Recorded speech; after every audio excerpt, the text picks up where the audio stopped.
Ghost has jumped from the status of a cult hacker to a front-row Marvel threat.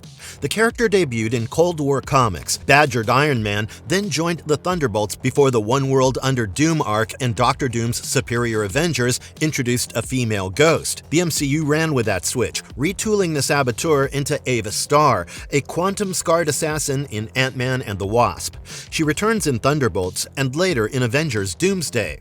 Hannah John Kamen, the actress who plays Ghost, calls her a stubborn lone wolf who has steadied her phasing thanks to Janet Van Dyne's energy. Ava now sports a Berlin-built suit named Gertrude and cranks Rammstein's Du hast before missions. Stronger, calmer, and still deadly, Ghost sits at the center of Marvel's page-to-screen synergy. In this video, we'll explore everything there's to explore about Ghost's MCU origin and history before looking into her suit that powers her and the quantum energy chamber that keeps her stable. But before I begin, please consider hitting those like and subscribe buttons. Those 2 small clicks from you will help us tremendously in bringing you more of these marvelous videos. And now, let's begin. Losing her family. Ava Starr spent her early years in Argentina with her parents, quantum scientist Elias Starr and linguist Catherine Starr. It was all going okay, if not good, until Elias clashed with Hank Pym. Hank was an important member in the S.H.I.E.L.D. ranks by now and kicked Elias from the organization. Poor Mr. Starr couldn't do anything apart from watching his reputation torched across the research world. Bitter but stubborn, he kept hammering at quantum energy experiments inside a makeshift lab. He knew the risks of doing this alone, but he needed to prove himself and kept at it. As would have been expected, tragedy followed. One late night, his prototype quantum tunnel went haywire. Ava sprinted toward the console to reach him, yet the device ruptured first, vaporizing both parents and soaking the girl in raw quantum energy. Fire crews arrived moments later, but the quantum energy had done its work on her, and the rescuers could not even grab her. She phased straight through rescue gloves. This condition was caused through disequilibrium caused by the exposure to the insane amounts of quantum energy. Doctors called her condition quantum phasing. With no family left, she wound up in an orphanage, trapped in pain and a half-ghost state, until Elias' old partner Bill Foster visited with a teddy bear. Her hands slipped through the plush and she broke down. Foster taught her breathing, guided her focus, and she finally firmed up enough to clutch the bear. He promised a cure, built a crude quantum chamber to stabilize her cells, and slid into the role of surrogate dad. Joining S.H.I.E.L.D. Field operatives saw unlimited potential in Ava's power set. Naturally, they wanted to help her control her powers so that she could serve them well as a stealth operative. S.H.I.E.L.D. claimed custody, pumped her through Black Ops boot camps, and fitted her with the first Ghost suit. The armor let her switch from solid to intangible on her command, perfect for sabotage and espionage missions that standard agents couldn't carry out. Years of raids on rogue labs and weapons convoys hardened her, while constant cellular agony eroded patience. She eventually figured out S.H.I.E.L.D. had zero plan to fix her, to really cure her. When the agency imploded under Hydra, the Ghost program vanished, and Ava escaped back to Foster. He upgraded her quantum energy chamber and started hunting for fresh quantum energy to patch her deteriorating body. So the quantum energy chamber was basically a device that released waves of quantum energy periodically, which stabilized Ava's disequilibrium. I'll speak about this and her suit later in more detail. Hunting a cure. In 2018, Ava found Hank Pym shrinking his mobile laboratory and driving off with Hope Van Dyne and Scott Lang. She phased onto a rooftop, tailed the van to Sonny Birch's riverside restaurant, Oui, and watched Birch double-cross Hope for the final component of the quantum tunnel that would back Hank Pym's woman, Janet Van Dyne. After Hope, suited as Wasp, flattened the thugs and grabbed the part, Ava appeared out of thin air and engaged Hope in a fight. The duel wrecked half the dining room. She slipped between table legs, kicked Wasp backward, and snapped the component loose. Wasp shrank, zipped across the counter, and cracked Ava in the jaw with a macro punch that whistled through empty air as Ava phased. Rematerializing behind her foe, she seized Wasp's shoulder and drove her face into a serving tray that folded like foil. Sparks rained from broken fixtures while diners bolted for safety. Ant-Man also burst onto the scene, booted Ava across the floor, and she vanished again.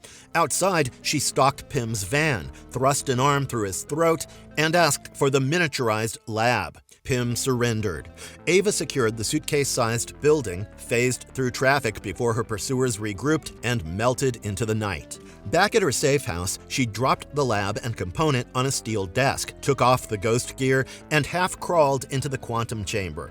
Blue fields flared, pain eased, and her molecules slid back into a shaky equilibrium. Foster ran scans and warned that every phasing spike lasted longer while recovery windows kept shrinking. Ava lay on the cot inside the chamber, eyes locked on the lab across the room, certain she would harvest enough quantum energy to heal or burn out trying. Ghosts bid for survival. Ava Starr lay inside the quantum energy chamber, bones humming under the blue glow. Bill Foster's latest recalibration brought her molecules into a loose line, easing the burning ache for a short window. That calm shattered once Hank Pym pinged the stolen mobile laboratory on a scanner cobbled from spare parts of his first-gen Ant-Man tech. Pym tipped Hope Van Dyne and Scott Lang, then routed the coordinates to their earpieces. They shrank, rode a swarm of winged ants through a vent, and slipped into the warehouse that hid the lab. 2 levels down, they found the shrunken building, expanded it, and started hunting for the quantum tunnel controls. Their footfalls floated through the chamber's walls, dragging Ava from a hazy half-sleep. She unclipped monitors, slid into the ghost suit, and phased through the containment glass without raising an alarm. She got behind Wasp, extended one solid fist, and caught Hope across the skull. Needless to say, the Wasp dropped like a fly. Before Scott could size up the threat, Ava pivoted into a roundhouse that planted a boot across his visor. Both heroes slumped. Ava tugged lengths of carbon cable from a supply shelf, tied the wrists to chair arms, knotted the ankles, and prepped them for questioning. Scott came back first, shook the ringing out of his head, and tried to rouse the others. Ava flickered into sight inches from his face and told him their friends were out cold. Scott asked her if the suit let her walk through walls. She explained it only helped steer phase shifts and dull the stab of quantum displacement. He gulped and asked if she planned to rip organs out. Ava laughed at the fear in his voice and said harm was out of the question unless he and his friends made it necessary. What she really wanted sat inside his memory. She pressed her palm over his cheek, tugged tiny bursts of quantum energy to test his link with Janet Van Dyne, then booted him back into the seat. By now, Hope groaned awake. Ava nudged Hank with a kick, and he too was back in his senses. Hope warned Ava about putting another hand on her father. Ava smirked, saying she had been too kind so far. To everyone's surprise, Bill Foster appeared from the stairwell, identified Ava, and the room tilted. Hope demanded answers, and Ava obliged. She tells Hope about her father, who once partnered with Hank on quantum theory until Hank fired him. Hank's smear campaign torched Elias's name across every journal. Elias pushed his research all alone, gambled with unstable energy, and unwittingly detonated the lab. Catherine Starr died beside him, while the 8-year-old Ava lived, blasted into a state of permanent phase flux. Foster found her, built the chamber, and shielded her under S.H.I.E.L.D.'s wing as Ghost, an in-house hitter. Foster carried the tale forward. After S.H.I.E.L.D. fell, he sheltered Ava at his home. Her condition kept sliding downhill until they tracked Hank's new quantum tunnel, learned Scott had a mental tether to Janet, and planned to siphon Janet's stored quantum energy. That charge would stitch Ava's molecules for good. Foster laid out the extraction plan before Scott, Hope, and Hank. It was to channel Janet's energy through the tunnel into Ava. Obviously, Hank refused, since doing what Foster was asking only meant that poor Janet would die. Ava's voice cut ice through the protest. Hank would help, or they would proceed without his blessing. The group prepared to leave. Hank faked chest pain and fumbled an Altoids tin toward Foster. Foster cracked the lid. Ava's eyes narrowed. Trap. Too late, giant ants burst out, tore the cables off chairs, and her prisoners escaped with the lab. Hope blasted Ava with twin yellow stinger bolts. Wasp and Ant-Man hauled Hank through a side exit while Ava writhed in sparks. Later, inside the chamber room, Foster scanned Ava's vitals. The stabilizer barely held and offered maybe 2 weeks. Ava insisted they must reclaim the lab and floated kidnapping Cassie to bait Scott. Foster drew a hard line. No child would bleed for this cure. Ava fired back that she felt her cells shred every hour, and he swore to save her. Foster promised continued help, but not at that cost. Ava pivoted to new tactics. She turned invisible and slipped through city alleys to ex-con security consultants to watch Sonny Birch dose Lewis with so-called truth serum. Birch wanted Scott's exact location, yet Lewis rambled about feelings until Birch demanded coordinates. Lewis cracked and finally revealed that Scott hid in the woods. Ava faded into view, leaned close, and pressed Lewis for details. Mere woods. She vanished again, phased through Birch's parking lot, knifed a quantum pulse through the engine block of his prized ride to stall pursuit, then rocketed toward the forest. Meanwhile, FBI agents snared Hank and Hope in Mere Woods on a bogus trip. Agent Stoltz loaded the shrunken lab into a van. Ava tailed him, waited for the handoff, then phased her forearm through Stoltz's chest, stopping his heart mid-step. She scooped the lab, leaving a circle of agents shouting into radios, and slipped back to Foster. Inside the lab, Ava shoved the building to full scale and laid onto the chamber platform. Foster angled the tunnel, keyed in extraction ranges, and warned the surge could fry them both. Ava reminded him she had days, maybe less. They punched the sequence.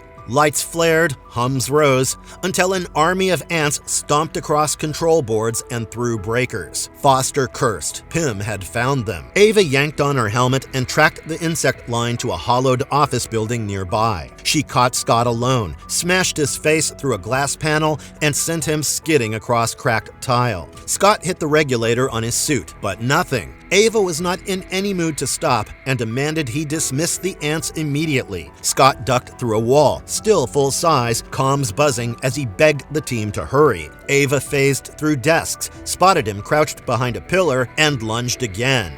She booted him into plaster, then paused. Outside the window, she saw Lewis hand the now miniature lab to Wasp. Rage seared her focus. Scott quipped about misdirection being rule 1 of close-up magic, shrank at last, and darted away, leaving Ava swiping empty air. She retreated to the tunnel room, felt every cell vibrate on the edge of collapse, and watched Foster shut down panels. Their stolen window had closed. Janet's rescue loomed, energy slipping further from reach, but Ava refused to quit. She adjusted the helmet strap, steadied her breath, and calculated fresh angles. Somewhere in the quantum realm, the key to her survival waited. All she needed was time, and time for her thinned every second.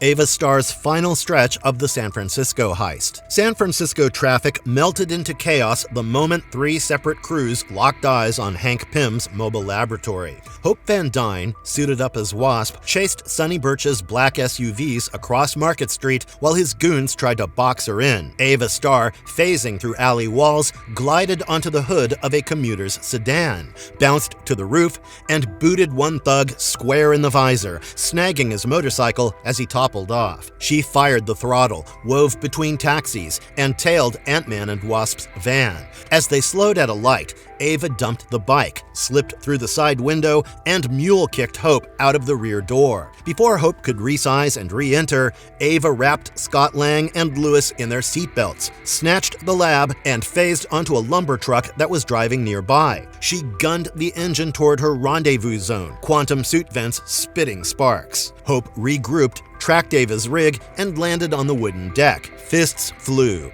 Scott clung to the windshield, so Ava flipped the wipers to fling him free. Hope shot forward with a jab. Ava phased, then re-solidified to hook an arm around Hope's throat. Hope slipped out, but Scott enlarged, leaned through the window, and rocked Ava's jaw with a single haymaker. Dazed, she lost grip on the lab. Hope scooped it up, darted off the truck, and dipped behind traffic.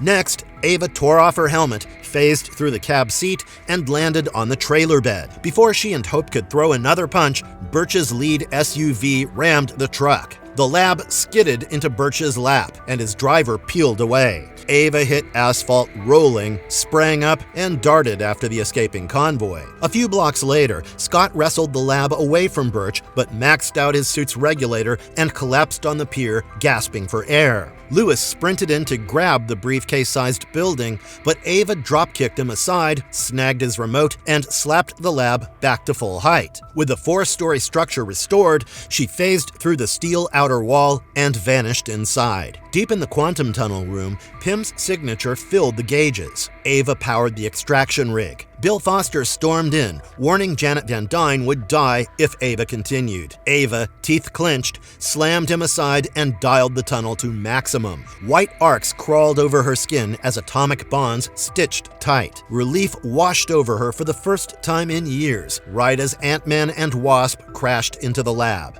Ava swung at Scott, but he shrank, then appeared behind her. She caught him mid-bounce, punted him into a stack of cylinders, then faced Hope at the controls. Hope fired twin stingers. Ava phased, let the blasts sail through, and hammered Hope back. Scott resized, clipped Ava behind the knee, and the fight roared across the deck plates. Ava dumped Scott with a spinning back kick, slid for the tunnel ramp, and charged Hope again, until a quantum rover shot out of nowhere and clipped her ribs, flinging her into a crate. Meanwhile, Janet and Hank came out from the quantum realm seconds later with the tunnel closing behind them. Ava staggered forward, body flickering, face twisted in panic as limbs blurred at the edges. Janet knew exactly what was happening and what she must do to help this poor girl. She pressed her palms to Ava's cheeks and poured raw quantum energy straight into her unstable cells. Warm gold light flowed. Ava's muscles settled, edges smoothed. She inhaled without pain for the first time since childhood, whispering that it still hurt, but felt bearable. Lewis barreled in and informed everyone that the police were moments away. Hank, Hope, Scott, Janet, Ava, and Bill came up with an exit plan. Later, it was revealed that Scott, Hank, and their women kept in touch with Ava and were working hard on finding a permanent cure for her. However, Thanos snapped his fingers before they could finish what they had started. Hank, Hope, and Janet dusted away beside Scott's van in an Oakland lot, leaving Scott sucked into the quantum realm for 5 years and Ava with 0 lifelines. By 2023, Nick Fury had secured strands of Ava's DNA for a sample called the Harvest. Skrulls, Gravik, and Gia later injected that mix, gaining her phasing talent and extending her ghost-born legacy far beyond the San Francisco chase that nearly fried her soul. Ghost Suit. The Ghost Suit wraps up Ava Star from head to toe. Without it, her quantum glitch fires off randomly since she is yet to learn how to control her disequilibrium. However, the suit comes to the rescue in this regard. It pairs with regulators that let her decide when to drift through matter, letting her control her physical state. Walls, vault doors, or 10-inch steel all dissolve into thin air for her the second she slides a limb forward with the intention of phasing through these blockages. This also makes her super deadly because if she wants, she can ease a hand into living tissue and finish a fight with one sweep. I mean, imagine her phasing into your chest and ripping out your heart, or just messing with your bones and flesh. Reminds me of that scene from The Boys where this guy shrinks and enters another man only to explode the man from within. Scary. The same ability allows her to slip beyond the visible spectrum, so security cams record nothing but a blur. In fact, even human eyes more or less fail to see her. Additionally, the power circuits in the frame can spike her muscle output and give her extra punch when she needs it. However, she is not indestructible, and nor is her suit. Every dent or scorch mark knocks those regulators out of sync, and control over the phase reduces. Ava says the lining was meant to dull the non-stop pain and suffering chewing her nerves, yet the relief barely moves the needle. Helmet sensors add a rim of digital eyes that keep depth perception intact while her body flips between solid and ghost state. Ghost's quantum energy chamber. Bill Foster's quantum energy chamber bathes Ava in a steady wash of quantum particle currents. The stream stitches her cells just enough to slow the slip, cutting both how often and how hard she desyncs from reality. But a full fix stays out of reach. When the rig hooks to Pym's quantum tunnel, the flow spikes, siphoning raw power straight from the realm itself and dumping a thicker dose into Ava's system, buying her a few precious hours of stability. With Ghost rejoining MCU with the new Thunderbolts movie, I'm intrigued to see how her character takes shape and what new abilities and developments she's received as Ava Starr as well as Ghost. I'm pretty sure she'd be a good guy in the movie, but I'm intrigued about what you have to say. And if you liked our content, don't forget to leave a like and subscribe to us if you haven't already. Have a good one and be safe. Thanks, everyone.